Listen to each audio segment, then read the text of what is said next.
the earliest moments of a real good time with my family was watching my grandma and my aunt clean the house up during the day. They go grocery shopping, they set up the card tables, like the old school card tables, the wooden one with the green turf, cup holders, and poker chip slots. And back then they would drink E&J. And I could always remember my aunt like, don't forget my brandy. And back then I was really young, so I don't really think I knew what alcohol was. I just knew that when that table came out, that all my aunts and uncles and friends was coming over. Well, my grandma and them friends was coming over. And I knew that everybody was about to have a good time. I knew that there would be a joy in the house. And that was some of the best days that I can remember at early time in my family, well before I went into foster care. And I tell my friends that as an adult, I really crave that feeling, like that family time. So I always have events at my house and I love to cook for my friends because I want everybody to come over. And even though back then all the kids, of course, got sent upstairs after a while, I could still smell the catfish frying. I could hear the laughter. I could see the red cups. Clearly, I know now that they was drinking. But what I remember is that everybody was just vibing. And that's where these memories get interesting because, like growing up, going to school and understanding how things work now, of course, psychologically, I attach good memories to alcohol because our brains don't remember what made us feel good. They remember what was present when we felt good. So for most people, alcohol and food gets wired into comfort, not because they necessarily may fix pain, but because they were around, when things was good or when you felt safe.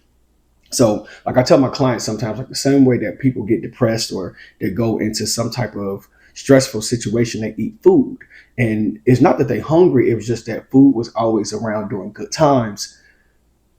And your brain just connects it. That's just the science of things, right? But here's what most people don't romanticize about it.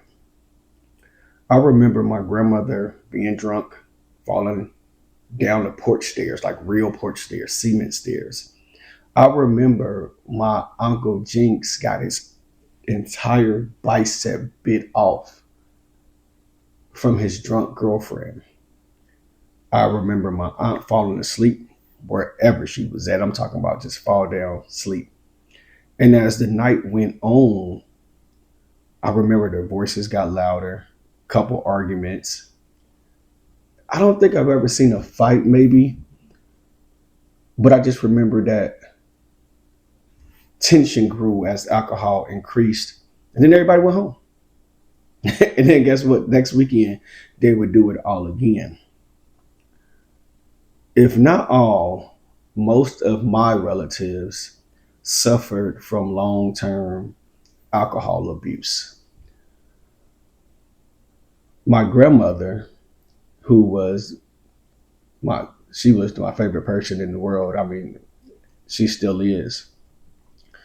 Before she died, she had dementia, and I went to go see her. Um, and I went to go see her 2 days before she died. And I see my grandma probably every single day growing up before foster care. And when I came home, I just, she was my favorite person. And she said, "Who are you?" And that broke my heart so bad. But alcohol affects the brain. Most of my relatives, if not all, high blood pressure. I remember strokes, hospital visits. And as I got older and these memories always play in my head, I always told myself that I did not want to be like that. I never want to be dependent on alcohol, feel like I can't stop drinking, or just, put my body through that type of stress. And if you look at me and you've realized what channel are you on, you're like, okay, well then why the hell we here, right? Well, that's exactly why we're here, to make sure that I don't, to make that sure that if somebody happens to listen to this, that you don't. So we're just going to prevent the problem before we got to treat it, as I always do. I'll give you a quick little history on how we got here, a couple points of why I decided to do this publicly. Late 2019, early into 2020, I got my notes here. Me and my team, we were in a deep shred phase. Um, 45 days, no drinking. That was how the shred always starts. And this particular year, which was 2020, we would go February to the middle of March, 45 days, no drinking, no cheating. We locked in. Me and my team was actually headed to Miami in the middle of those 6 weeks for like this concert that they was having. And it wasn't uncommon for me and my clients to just lock in. Like if I say there's no drinking for 45 days, you would not catch one of my clients drinking. That was the standard, right? February was the shred. In April, there was no alcohol. April. In August, there was no alcohol. August. And that was what it was. It was the standard. You could put it on a t-shirt. Follow my moves. No fat formed against your body shall prosper. Well, in March 2020, the world officially shut down. We was in Miami, and that particular concert got canceled before we even got there. But we was like, we already had a hotel and Airbnbs and stuff booked and flights. We was like, we're going anyway. And they shut the beach down, whatever the case may be. But the point is that when the world shut down is when I believe the drinking of me and my team started, because we just didn't have nothing to do. Like we was in the house, we would still work out, we would do live workouts, but we would drink and we would take a shot on Zoom, like, hey, what else we gonna do? You know what I'm saying? And even though like we were still running this fitness brand, because we didn't drink all the time, now that I look back, it's just like that's where it started. And I just don't think we ever got out of it. I started a mastermind. My friends' businesses was coming into fruition, and we would also take a shot to accomplishments. You would call, hey, you know what? I just got this, or this came in, or I made this amount of money, or I got this award. And we'd be like, hey, you already know, let's go out, let's have a toast to the accomplishment. And we just never got out of it.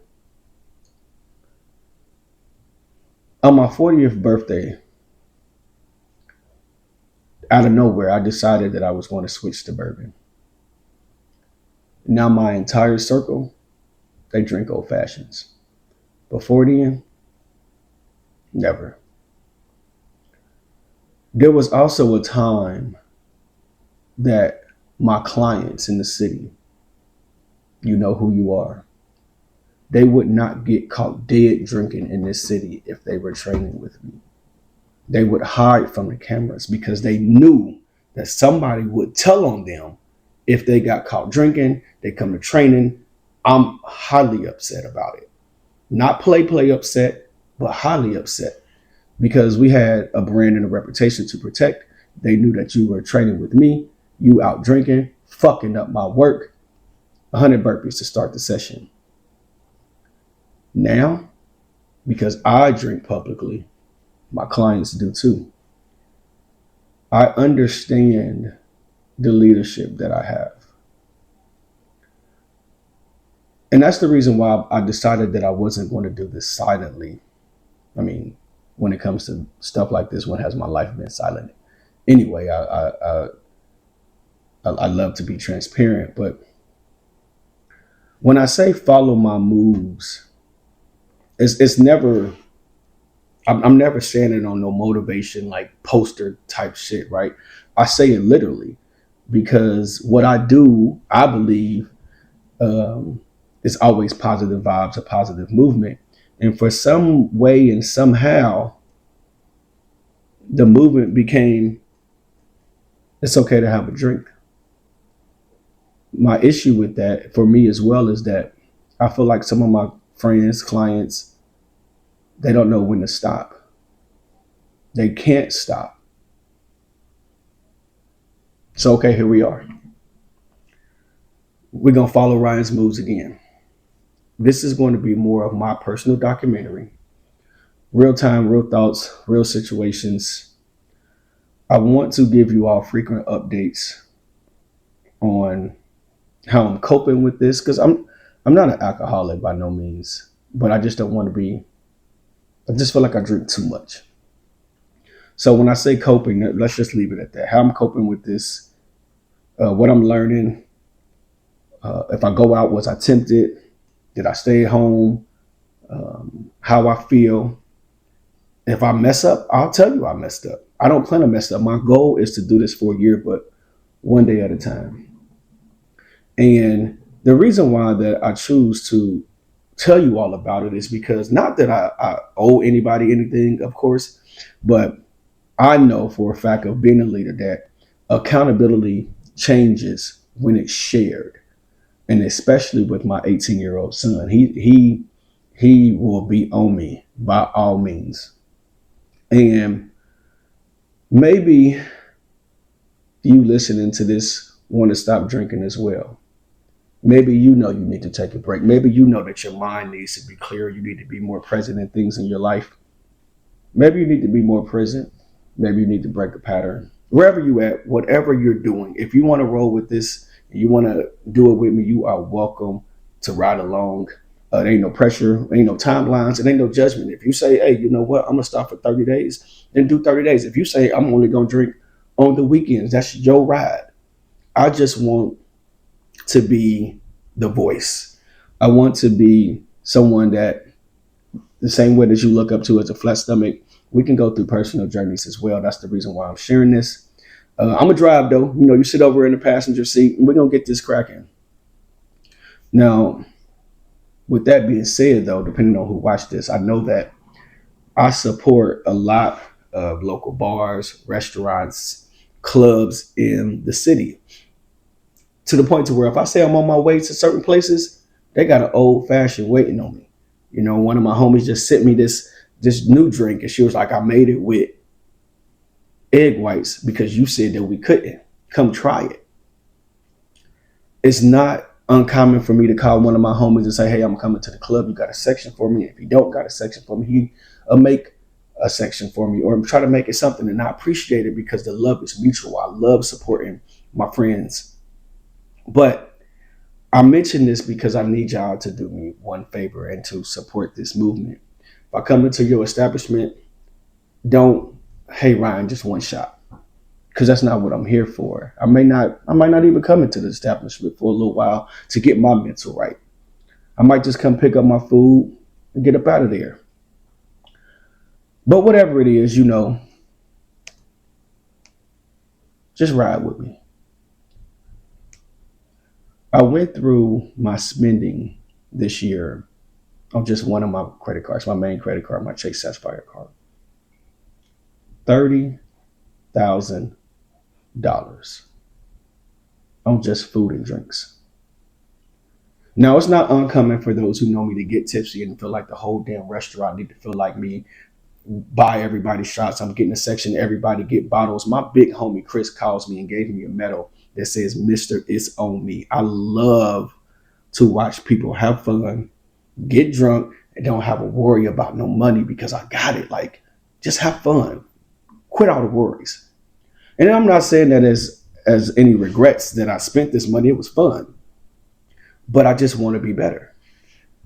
And honestly, hell, that's $30,000. A sober mind and not drinking might save me some money too. Excuse me.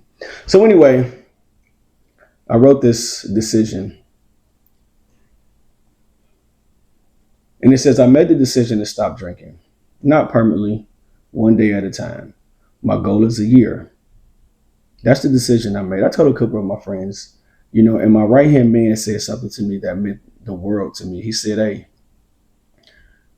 the one thing I know about you is when you put your mind to something, you gonna do it." And I appreciate that right hand man. So let's go on a journey. Not my usual fitness one, even though of course I'm gonna still be working out and doing my thing. But we're gonna work on the inside, okay? And then maybe somebody watching this, maybe you want to start your own journey, or maybe you already on your journey. Maybe you're on day 21. Maybe you 60 days in, 6 months in, 6 years in. I welcome your advice. You come in here, tell me what it is that you do to got through it. Tell me that we're rolling together. Regardless if I'm doing it for me, right? I'm driving, I'm in my driver's seat of my life. Like I said, you are welcome to hop in the passenger seat. I'll be giving y'all frequent updates on how things is going. One day at a time is really where it's at for me. Don't look at the long run of I'm trying to do a year. It's just one day at a time. And that'll be that. So for those of you watching this and want to know what's next for Fit for Life, that episode will come next. I know I just made some crazy changes, but I got some great things coming in 2026. And this sobriety is day one. It starts here. See ya.